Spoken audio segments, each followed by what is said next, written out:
이 시간 함께 보실 말씀은 요한일서 4장을 보겠습니다.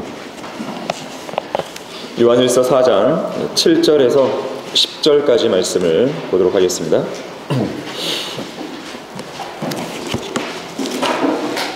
자, 4장 7절에서 10절입니다. 자, 7절 보시면 사랑하는 자들아 우리가 서로 사랑하자. 이는 사랑이 하나님께 속한 것이기 때문이라. 사랑하는 사람은 누구나 하나님께로부터 태어났으며 또 하나님을 아느니라. 사랑하지 아니하는 자는 하나님을 알지 못하나니 하나님은 사랑이시기 때문이라. 우리를 향한 하나님의 사랑이 이렇게 나타났으니 곧 하나님께서 그의 독생자를 세상에 보내신 것은 우리로 그를 통하여 살게 하려 하심이라. 여기에 사랑이 있으니 우리가 하나님을 사랑한 것이 아니요 그분이 우리를 사랑하시고 그의 아들을 우리 죄들을 위하여 화목제물로 보내신 것이라. 자, 말씀을 위해서 다 같이 기도하겠습니다.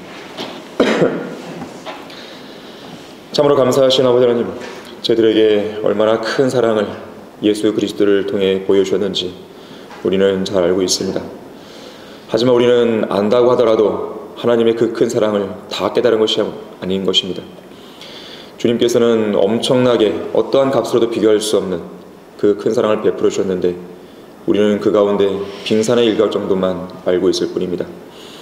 하지만 우리의 우둔한 지각을 일깨워 주시고 이 시간 저들의 마음을 열어주셔서 오늘 선포되는 이 설교를 통해서 하나님의 사랑을 다시 한번 우리가 상고하고 또 하나님께서 우리를 얼마나 사랑하셨고 또 지금도 얼마나 사랑하고 계시고 또 앞으로 그 사랑이 얼마나 영원한 것인지 다시 한번 깨달을 수 있는 좋은 계기로 삼게 해주십시오.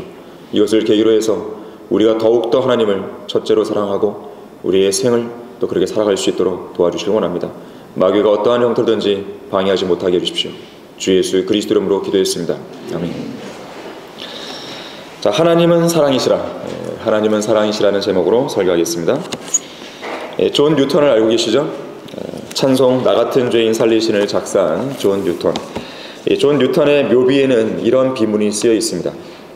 존 뉴턴 목사, 한때 믿음 없이 방탕했던 자, 곧 아프리카에서 노예들을 나르던 노예선 선장이 우리의 구주이신 예수 그리스도의 충만하신 은혜로 용서받고 보호받아 그가 오랫동안 파괴하려 했던 그 믿음을 전파하고 설교하도록 임명을 받았다. 존 뉴턴은 죽기 전에 이런 말을 남겼다고 합니다. 나는 기억력을 많이 상실했지만 두 가지 사실만큼은 결코 잊을 수 없다. 하나는 내가 크나큰 죄인이란 사실이고 또 다른 하나는 예수 그리스도께서는 나같이 크나큰 죄인도 능히 구원하실 수 있는 더 크신 구세주라는 사실이다. 우리의 죄들을 위한 화목제물, 예수 그리스도를 통해 나타나는 하나님의 풍성한 사랑과 자비와 은혜가 존 뉴턴의 생애를 관통하고 있었던 것입니다. 참된 기독교 신앙은 예수 그리스도의 죽으심을 통해서 인간들에게 보여주신 하나님의 참되고 진실하고 영원한 사랑으로 점철되어 있죠. 그 사랑은 죽음과 연관이 있고 죽음은 죄와 관련이 있습니다. 그리고 죄는 구세주와 연관이 있어요. 만일 예수님께서 십자가에 위에서 피 흘려 죽지 않았다면 죄인인 인간은 자기 죄를 벗어버릴 방법이 전혀 없었던 것입니다. 그런가 하면 사랑은 항상 음악과 노래로 표현되어 왔죠. 그러다 보니까 2000년 전에 인류의 구속을 완성하시기 위해 피 흘려 죽었다가 다시 살아신 예수 그리스도를 찬양하는 노래가 무려 1000곡 이상이나 나오게 된 거예요. 그리고 그 가사에는 죄악으로 가득 찬 인간을 위해 죽으신 주님의 사랑과 또 그분을 향한 작사자들, 작곡자들의 그 사랑이 그대로 담겨 있는 것이죠. 지난 2000년간의 인류 역사에서 어떻게 한 종교를 창시한 한 분을 향한 그런 찬양과 찬송이 그렇게 많이 넘쳐날 수 있을까요? 알라와 마호메트를 추종하는 모슬렘들이 인류를 향해 나타난 마호메트의 사랑에 대해 노래하는 거 본 적 있으십니까? 없잖아요. 부처나 공자나 노자나 조로아스터나 마리아나 교황이나 그들의 사랑을 찬양하는 노래를 본 적 있어요? 이 마호메트는 사랑이시라? 마호메트는 싸움꾼이죠. 간음자죠. 부처는 사랑이시라? 부처는 사랑이시라가 아니라 부처는 게으름뱅이죠. 일도 안 한 게으름뱅이죠. 가증한 죄인들이죠. 그들은 그런 말을 들을 자격도 없고 감히 그렇게 부를 이유도 없는 거예요. 그야말로 그런 세상 죄인들이 만들어낸 종교들은 죽은 종교들입니다. 쓰레기들인 것이죠. 하지만 우리 주님을 향한 찬양은, 특히 사랑을 노래한 찬양은 많아요. 죽을 죄 지은 내 혼 구하려 십자가 달리신 예수님, 내 모든 죄악을 용서하시려 갈보리 험한 길 가셨네. 내 죄 사했네, 내 죄 사했네. 주님이 지신 십자가로 우리 주 예수님 날 대신하시고 죄 없이 십자가 지셨네. 오 거룩한 머리에 가시관 쓰셨네. 슬픔과 멸시 받아 머리 숙이셨네. 하늘의 존귀 영광 다 버리신 주님, 우리 주에 속하시려 고난 당하셨네. 주 예수 고난 받아 내 죄 갚으셨네. 내 지은 죄로 인해 주님 형벌 받으셨네. 오 주 앞에 엎드려 그 은혜 감사하며 한없는 주의 사랑 기억해 하소서. 사랑이 없으면 음악도 없습니다. 사랑이 없으면 노래도 없어요. 만입이 내게 있으면 그 입 다 가지고 내 구주 주신 구원을 늘 찬송하겠네. 놀랍고도 무한하신 예수님의 은혜, 깊고 깊은 바다보다 더 깊은 은혜, 산보다도 높고 샘물보다 깊은 그 큰 은혜, 감사 찬양해. 오늘도 우리 찬송 불렀잖아요. 주님의 그 신기하고 놀라운 사랑. 자, 여러분은 사랑이신 하나님께 감사하고 찬양을 드리고 있습니까? 자, 첫 번째로 하나님의 사랑은 죄인들을 위해서 하나님의 아들을 아낌없이 내어주신 완전한 사랑입니다. 죄인들을 위해서, 의인들을 위해서가 아니에요. 죄인들을 위해서 하나님의 아들, 단 하나뿐인 아들, 독생자 아들을 아낌없이, 어느 일부분만 놔두고 주신 게 아니에요. 아낌없이 내어주신 완전한 사랑입니다. 이런 사랑은 없어요, 온 우주에서. 우리 다 같이 로마서 8장 32절 보겠습니다.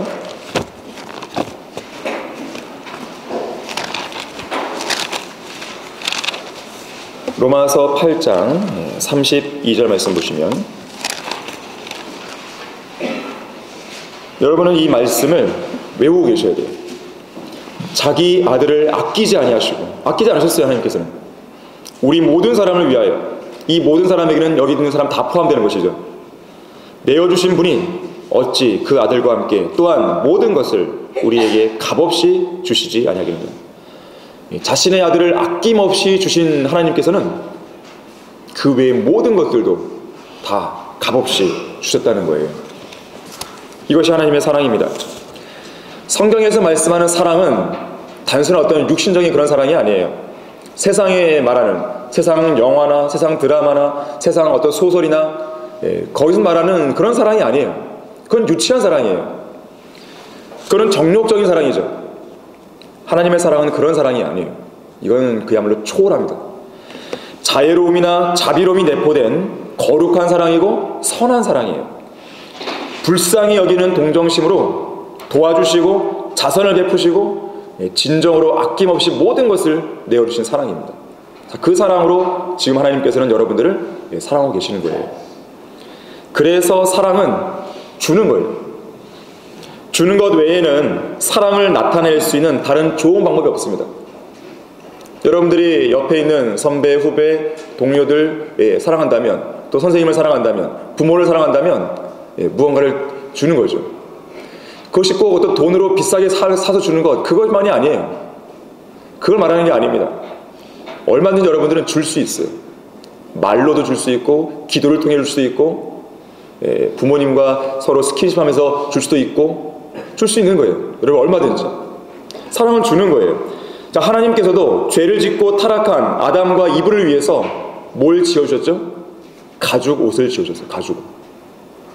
가죽 옷을 하나님께서 직접 만드셔서 직접 입혀주셨어요. 너희들이 만들어 입어, 그렇게 안 하셨습니다.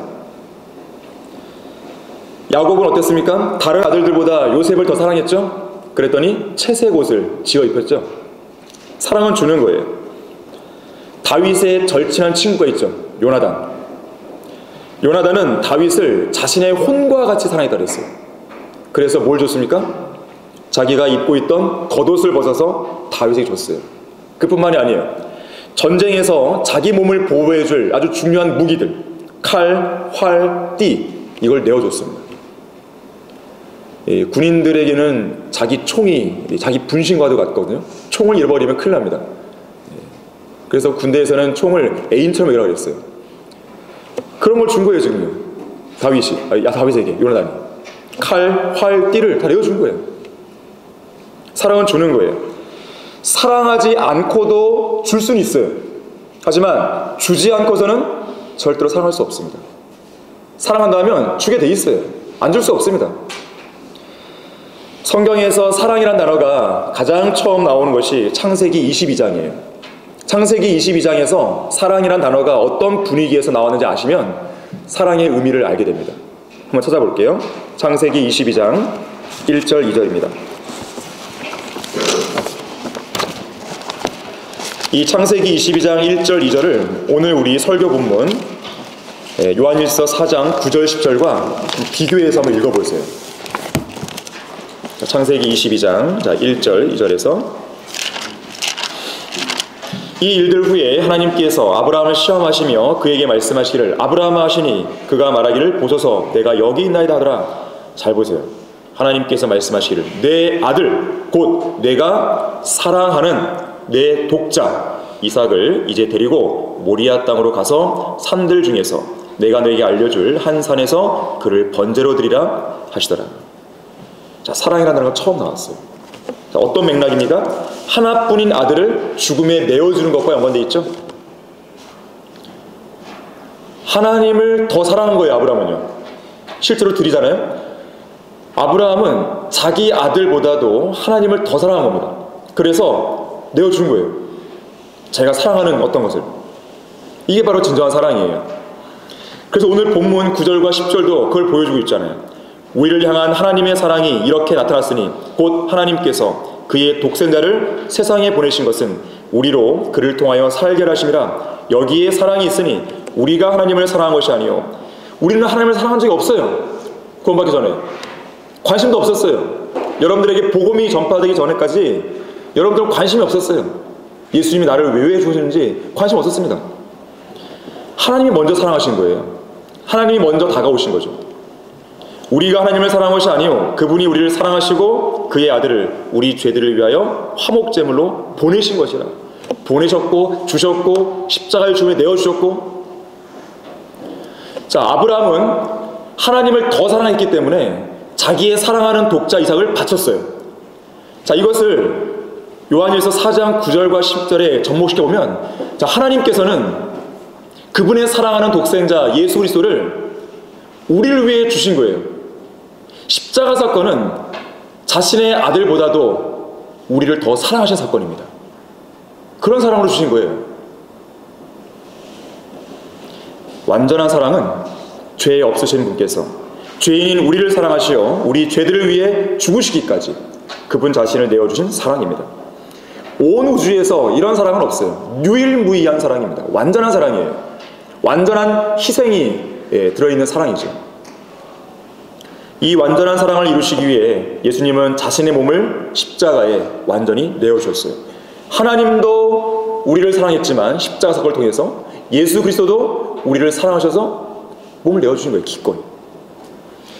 예수님을 십자가에 못 박았을 때 사용된 그 못은 끝이 날카롭고 녹슨 대못이었습니다. 지름 1cm에 길이가 대략 12에서 17cm의 대못이었어요. 그 못은 예수님의 손을 관통했는데 이 손바닥이 아닙니다. 이 손목도 손이에요. 손목 여기에 이 뼈 사이에 이 대못이 관통한 거예요. 못이 손목을 관통하게 되면 손으로 나가는 가장 큰 중추신경이 파괴됩니다. 여러분 혹시 치과 치료 받아보신 적 있어요? 이 신경을 건드리면 어때요? 막 자지르잖아요. 막 저도 과거에 한번 그런 게 있었는데 마취가 덜 돼갖고 의사가 건드려갖고 몸이 막 그런 게 있었어요. 끔찍하더라고요. 예수님께서 당하신 그 고통은요, 그건 말도 안 되는, 비교도 안 되는 것이에요. 누가 어떻게 표현하냐면 그 고통은 벤치로 그 신경을 잡고 비틀어서 뭉개는 그 정도의 고통이라고 그래요. 오전 9시에 못 박히신 예수님은 오후 3시까지 최소 6시간 동안 십자가에 달려 있어야 했습니다. 십자가에 달려있는 동안의 고통은 이루 말할 수 없는 고통이에요. 탈수현상, 출혈, 쇼크, 혈압 저하, 팔과 어깨가 탈골되고 인대가 찢어지고, 실제로 이 매달려 있으면 팔의 길이가 15cm가 늘어난다고 해요. 그런 고통입니다. 예수님은 6시간 동안 단 한순간의 쉼도 없이 인간의 한계를 넘나드는 그 고통에 시달려 했다는 것이죠.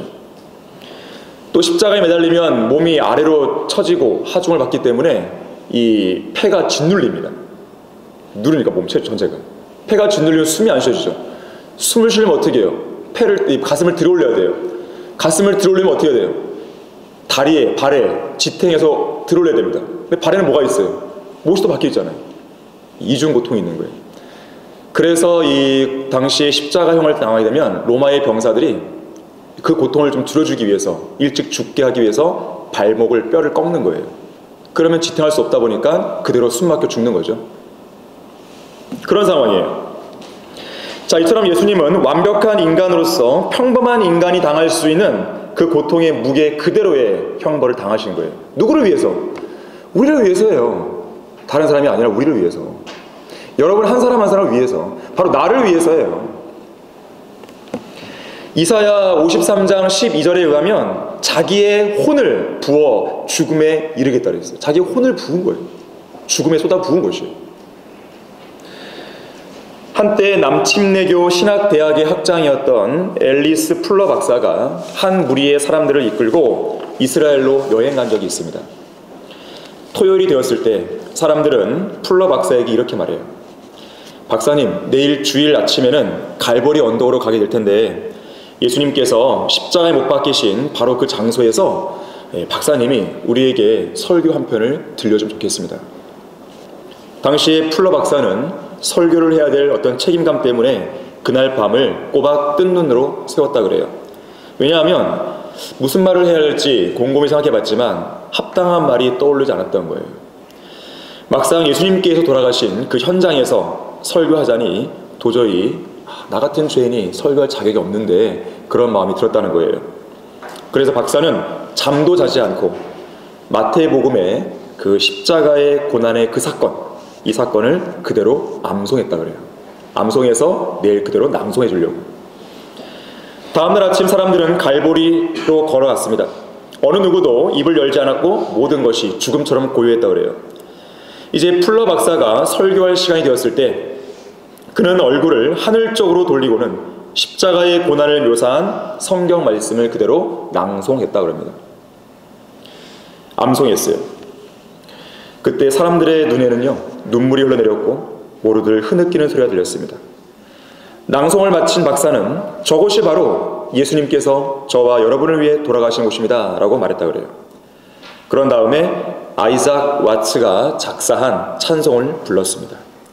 주 달려 죽은 십자가 우리가 생각할 때에 죽으신 구주밖에는 자랑을 말게 하소서. 못 박힌 손발 보온이 큰 자비 나타내셨네. 온 세상 만물 가져도 주 은혜 못다 갚겠네. 여러분은 사랑이신 하나님께 찬양과 감사를 드리고 있습니까?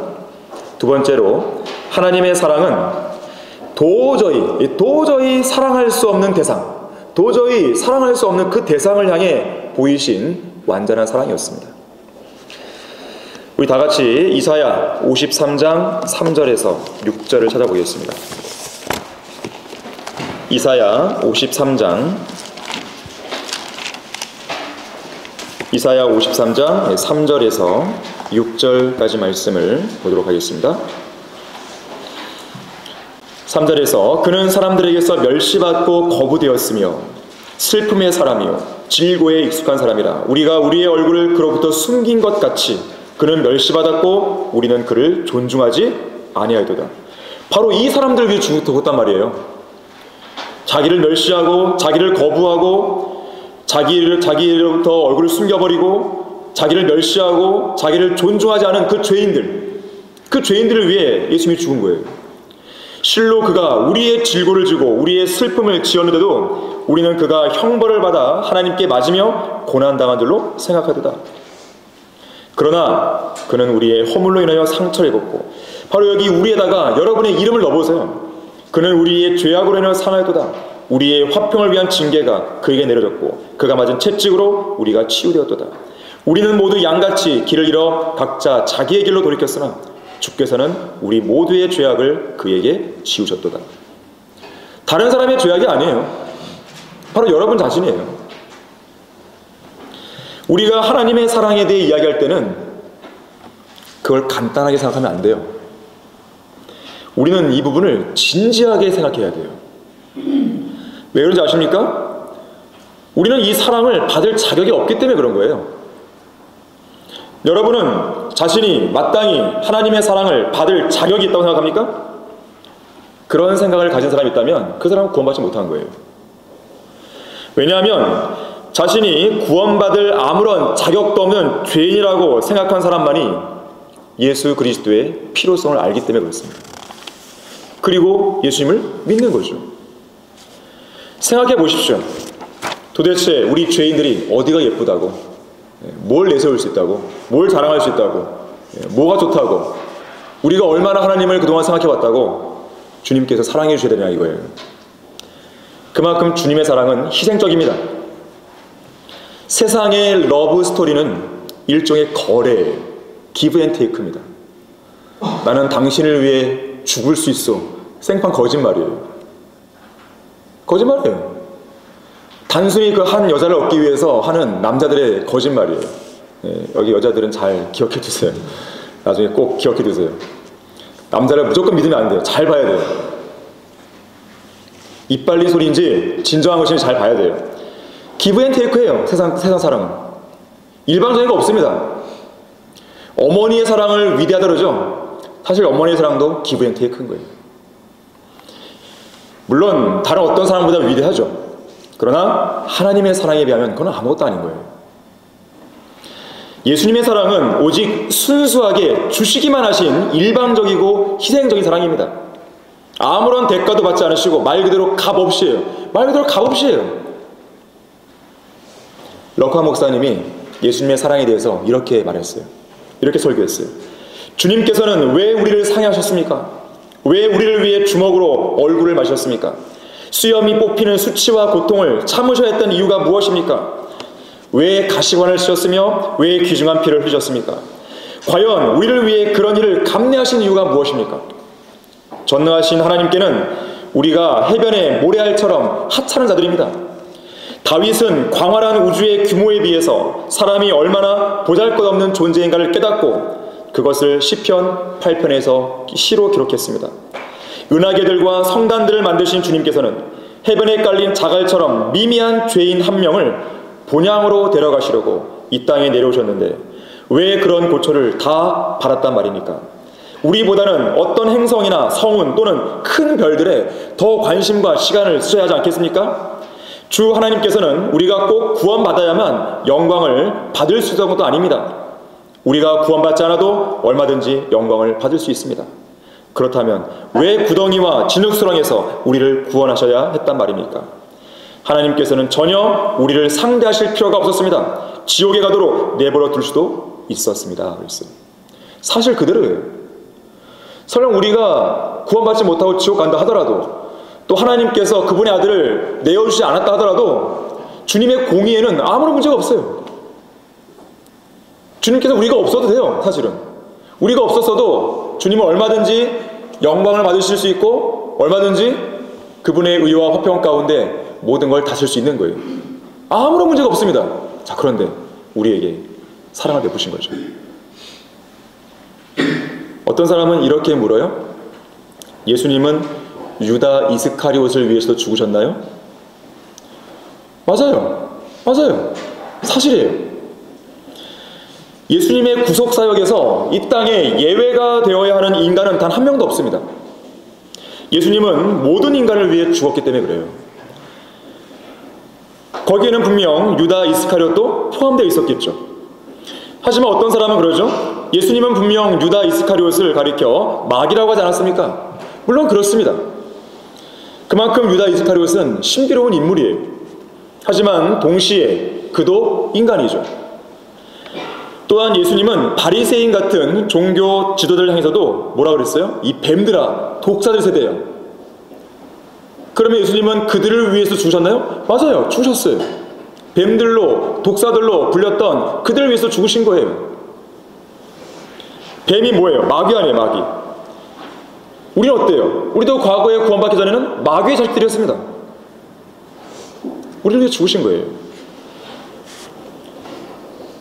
아무리 그래도 그렇지, 어떻게 예수님께서 유다 이스카리옷 같은 자를 위해 죽으실 수가 있죠?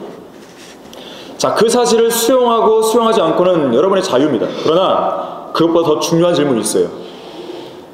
어떻게 예수님께서는 여러분과 같은 죄인들을 위해 죽으셔야겠죠? 왜 그 질문을 못 던지냐 이거예요. 어떻게 나 같은 죄인을 위해서도 예수님은 죽으셔야겠죠? 그 질문을 먼저 던져야 되는 거예요. 유다 이스카리ot을 얘기하기 전에. 2000년 전에 예수님께서 십자가에 매달리신 바로 그 순간에 무엇을 내다보고 계신지 아십니까? 예수님은 인간이면서도 동시에 완전한 하나님 아니세요. 그래서 예수님은 십자가에서 죽으셨을 때 앞으로 태어날 여러분을 다 보신 거예요. 뿐만 아니라 여러분들이 죄 가운데 뒹굴고 있을 그 모습 다 보신 거죠. 온갖 거짓말, 음란하고 추잡한 생각들, 개나 돼지처럼 죄악 가운데 뒹굴고 있을 모습들, 더러운 말들, 욕설, 시기, 탐욕, 욕심, 교만함, 자기 생각만 하는 것, 이기적인 것, 물리적인 폭력, 미워하는 것, 싸우는 것, 불순종, 유행, 세상 음악, 춤, PC방, 노래방, 영화, TV, 게임, 잡지. 자, 그것과 뒹굴고 있을 여러분을 다 보신 거예요. 그럼에도 불구하고 여러분을 위해 십자가에 죽으신 거예요. 구원받기 전에만 그렇습니까? 구원받은 이후에는 죄 안 져요? 세상의 나쁜 습관들, 죄들 버리지 못한 채 갖고 있잖아요. 육신의 정욕을 만족시킬 것들을 추구하고 다니잖아요. 구원을 받았음에도 불구하고. 자, 그걸 다 알고 계신 예수님이 십자가에 죽으신 거예요.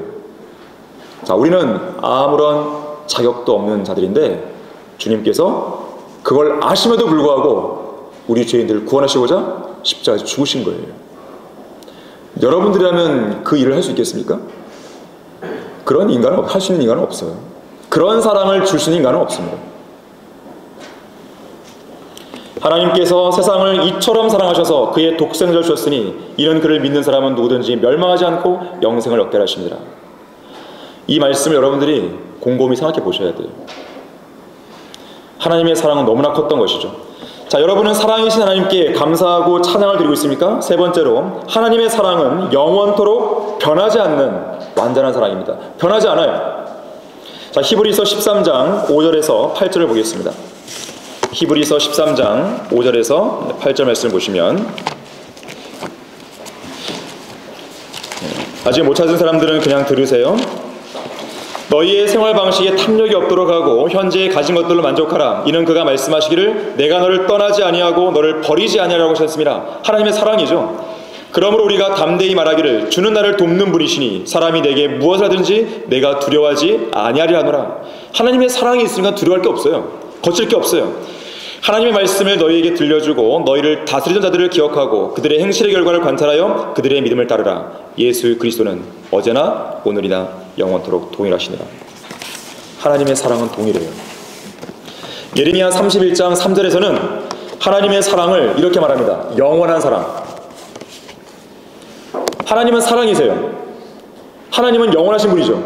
그러면 사랑도 어떨까요? 영원하겠죠. 하나님은 사랑이시니까. 자, 이러한 사랑으로 하나님은 이 자리에 앉아있는 여러분을 사랑하십니다. 예수 그리스도의 피로 구속받은 우리 모두를 사랑하시는 거예요. 하나님의 사랑을 의심하지 마세요. 하나님의 사랑이 변했다고 생각하지 마세요. 설령 그렇게 생각한다 하더라도 빨리 버려야 되는 거예요. 우리를 향한 예수 그리스도의 사랑은 영원토록 동일합니다. 여러분을 향한 예수 그리스도의 첫사랑은 지금도 뜨거워요. 여전히 생생하게 살아있고 활기가 있고 열정적인 것이죠. 문제는 그러한 그리스도를 향한 여러분의 첫사랑이 차갑게 됐다는 거예요. 식었다는 거예요. 냉랭하다는 거예요. 죽어있다는 거예요. 전혀 생기가 느껴지지 않는 것이죠. 고린도후서 6장 11절에서 13절에는 이렇게 말씀해요. 오 너희 고린도 사람들아, 우리의 입이 너희에게 열려있고 우리의 마음이 넓어져 있도다. 너희는 우리 안에서 좁아진 것이 아니요 너희의 애정 안에서 좁아진 것이니라. 이제 내가 나의 자녀들에게 말하듯 하니 너희도 이에 보답하듯 마음을 넓히라. 자, 하나님께서 여러분을 향해서는 마음을 넓히고 계신 거예요. 여러분의 마음이 좁은 겁니다. 우리를 향한 하나님의 사랑, 내가 너를 사랑하노라고 고백하시는 예수 그리스도의 입은 활짝 열려 있어요.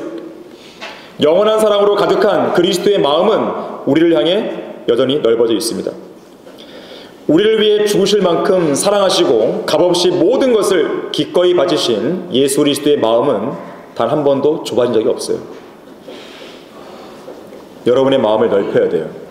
세상을 향해서 여러분의 마음을 넓히는 게 아니라 그리스도를 향해서 여러분의 마음을 넓히세요. 그것을 위해서 예수 그리스도와 함께하는 시간을 늘리세요. 공부할 분량이 많으면 많을수록, 여러분의 진로를 위해서 해야 할 일이 많으면 많을수록, 여러분의 삶이 바쁘면 바쁠수록, 여러분을 향한 세상의 유혹과 시험이 더 가까이 다가오면 다가올수록 주님과 사랑의 교제를 나누는 시간을 늘려야 돼요.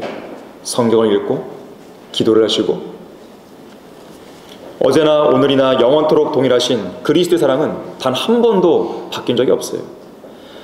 설령 우리에게 어떤 고난이나 어려움이 왔다고 해서, 여러분의 마음에 어떤 상실감이 왔다고 해서 그리스도의 사랑에 무슨 변화가 있는 게 아니에요. 변화가 생겼다고 속삭이는 마귀의 속임수에 넘어가면 안 됩니다. 하나님의 사랑을 믿고 확신하고 하나님의 사랑 속에 푹 잠겨 살아야 돼요. 여러분이 공부를 하더라도 하나님의 사랑 속에서 공부를 하는 거예요. 운동을 하더라도 하나님의 사랑 속에서 운동하는 거예요.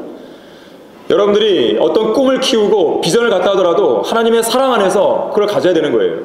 그래야 보장이 있어요. 인도에서 부유한 시크교 집안에서 자라났는데 극적으로 예수 그리스도를 믿고 구원받은 이 썬다스라는 사람이 있어요. 사도 썬다스. 이렇게 말했습니다. 한때 나는 예수 그리스도 없이 물을 떠난 물고기였지만 예수 그리스도와 함께 있는 지금 나는 사랑의 바다에 잠겨 있어. 그랬어요. 베드로를 생각해 보세요. 예수님이 처음 베드로를 부르신 그날부터 그가 순교해서 죽을 때까지 그리스도의 사랑이 단 한 번이라도 바뀐 적이 있나요?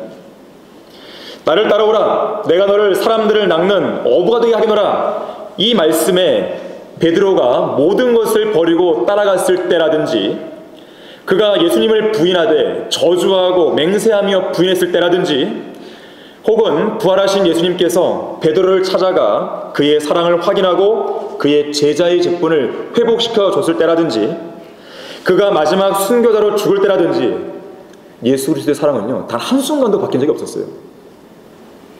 의심 많던 도마에게는 어떻게 하셨죠? 너는 의심했으니까 너는 이제 앞으로 내 제자에서 다 떨어져 나가. 너는 그냥 지옥 가야 돼. 이랬나요? 나의 손과 나의 발을 만져보라. 그러면서 뭐라 하셨어요? 믿음 없는 자가 되지 말고 믿는 자가 되라. 확신을 주셨습니다. 의심 많은 도마에게도. 사랑을 베푸신 거예요. 자, 엠마오로 가던 두 제자에게 어떻게 하셨어요? 예수 그리스도의 고난과 영광에 대해 믿지 않는 그들의 불신을 바로잡아주면서 성경을 열어 보여줬고 그들의 마음속에 뜨거운 열정을 부릴 듯 일어나게 하셨잖아요. 사도 바울은 어땠습니까? 위협과 살기를 내뿜으며 그리스도인들을 붙잡아서 감옥에 넘겨준 사람이었지만 교회의 역사상 가장 위대한 하나님의 일꾼으로 바뀌었죠. 왜? 하나님의 사랑 때문에. 그리스도의 사랑이 우리를 강권한다 그랬어요. 강력하게 권하는 거예요. 요한복음 13장 1절에서는 예수님이 제자들을 끝까지 사랑했다 그랬어요. 끝까지. 그리스도의 사랑이 영원토록 변함이 없다는 것은 그분의 두 손과 두 발에 나 있는 못자국이 증표예요. 그걸 통해 알 수 있어요. 우리는 그 증표를 저 영원에 가서도 계속 볼 것이에요. 그 못자국은 그대로 남아있는 거예요.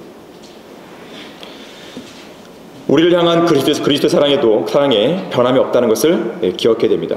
자, 결론을 맺겠습니다. 20세기 스코틀랜드 침례교회 목사였던 오스왈드 챔버스는 이렇게 말했어요. 하나님의 사랑을 알게 되면 모든 자연이 새롭게 보인다. 아침에 솟아오르는 태양과 저녁에 지는 석양에서 하나님의 아름다우심을 본다. 지저귀는 새들의 노래들과 사람들의 사랑스러운 마음 속에서 하나님의 음성을 가득히 들을 수 있다 그랬습니다. 어느 저명한 소아과 전문의가 이 체중 미달로 태어난 연약한 아기, 이 아기를 치료하는 특별한 처방전을 그 앞에 병상 앞에 붙여놨어요.